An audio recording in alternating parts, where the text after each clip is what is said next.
Welcome to the Fraser Coast. This stunning tapestry of nature's wonders unites the iconic World Heritage listed Fraser Island and the Great Barrier Reef.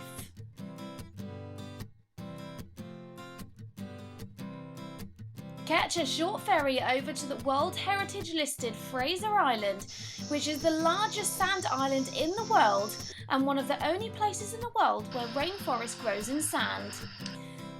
Located on the eastern side of the island is 75 Mile Beach, a stunning natural highway where you will discover cliffs of amazing coloured sand formations.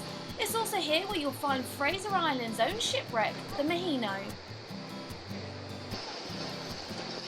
Built in Scotland in 1905 as a luxury passenger ship, she served in the First World War as a hospital ship before meeting her fate. While being towed on the 25th of June 1935, she was caught in a strong cyclone about 50 miles off the coast of Queensland.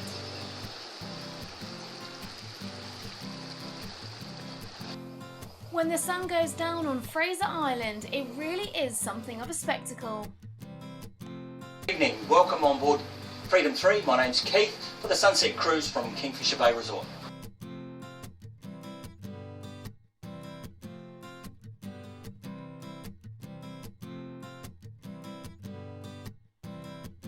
Guests are treated to an evening of cheese, wine and fresh canapes, and guests get the chance to simply sit back, relax and enjoy the Fraser Island view. Hi, I'm Cheryl Gibbs and welcome to Fraser Island. Having toured and witnessed the delights of Australia, we thought we'd seen it all. How wrong could we have been? The Fraser Island sunset was the most impressive of the whole 4x4 trip, and well, we think it speaks for itself. Up next on our tour was a visit to Lady Elliot Island, a short flight from the Fraser Coast, and with breathtaking views we can see why this island is considered a jewel in the Great Barrier Reef's crown. Guests come here to experience nature at its best. Relatively untouched and unspoiled by mankind, this island really takes you back to basics and back to nature.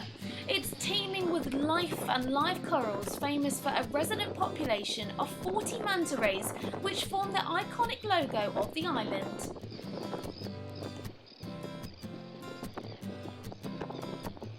From the Fraser Coast, we hopped on board the Queensland Rail Network. It took us to the city of Brisbane and the Gold Coast, where we spent most of our time participating and experiencing the wealth of tours and activities on offer, starting with climbing the region's most iconic residential tower, Q1. As Australia's highest external building climb, 270 metres above sea level, and with breathtaking 360-degree views of the Gold Coast, you almost forget you're experiencing the newest and most exhilarating adventure experience on the Gold Coast, Sky Point Climb.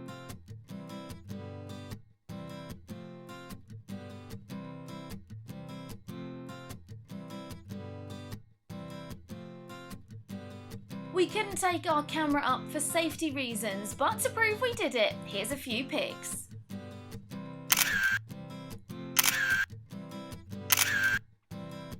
We couldn't leave this region without a visit to one of the country's most iconic zoos, Australia Zoo.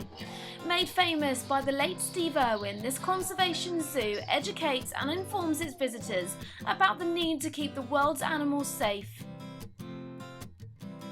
Although Steve is no longer with us, his presence and legacy certainly lives on.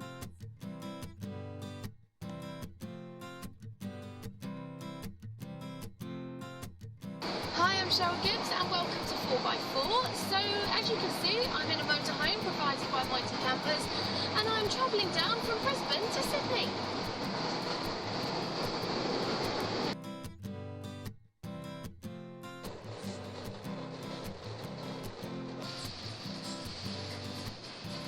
I've never done a motorhome holiday before, so I was really excited to explore part of Australia in this way. It's a real backpacking thing to do, and I for one wanted to make sure that I didn't miss out on the opportunity. Now, unfortunately for me, the day I picked up our Mighty Camper, Cyclone Oswald hit, which means that the last 3 days we've been in absolute torrential rain.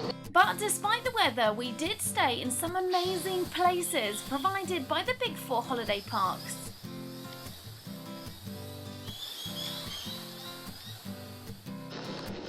And yes, despite Cyclone Oswald, we did make it to Sydney.